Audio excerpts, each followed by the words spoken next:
The Human Condition, a User's Manual by Arnold Kunst, September 1st. Let me never fall into the vulgar mistake of dreaming that I am persecuted whenever I am contradicted. Waldo Emerson. At just the right time, timing in politics is everything, isn't it? Teddy Roosevelt, who had already had a political career launched, who had already spent 2 years in the Badlands of the Dakota Territory, volunteered for active duty when the Spanish-American War broke out. He was commissioned a colonel and formed the famous Rough Riders. It included an odd assortment indeed, his Dakota California cowboy friends, as well as Irish cops and his upper-class English establishment cronies, and led them on the famous and well-publicized charge up San Juan Hill. That charge, unlike much of what took place in that murky 4-month war, was a simple, clean American victory.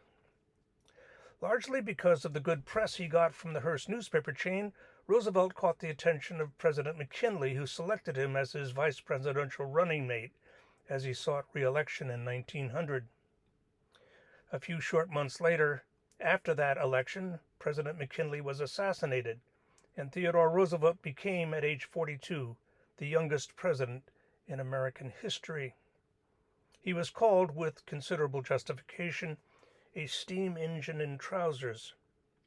He relished his time in the White House. He even won the Nobel Peace Prize for brokering a peace treaty at the end of the Sino-Russian War of 1905. One commentator at the time described him as the most effective herder of emperors since Napoleon.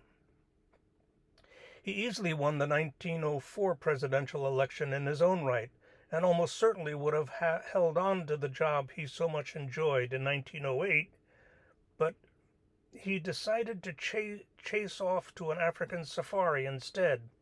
So he bestowed the job that was clearly his to bestow on his good friend and Secretary of War, William Howard Taft. Then everything changed. Fate up to this time had, it seemed, favored him. Now it seemed fate turned on him. Think tides coming in, tides going out. Perhaps naturally, after that short-lived African safari, T.R. came to disagree with the policies of his White House protege to the point of seeking the Republican nomination for president in 1912. Actually, it's hard to imagine him sitting idly by as anybody but himself occupied that particular job. Unfortunately, his friendship with Taft soured bitterly. Taft got the Republican nomination for himself, and T.R. bolted to form the short-lived Bull Moose Party, becoming its candidate for president.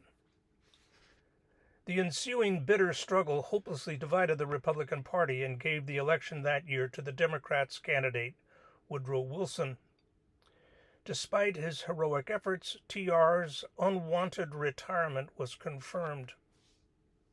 By the way, that same fate that seemed to curse T.R. in 1912 seemed to bless Woodrow Wilson, an academic's academic with a scant 2 years of executive experience as New Jersey governor.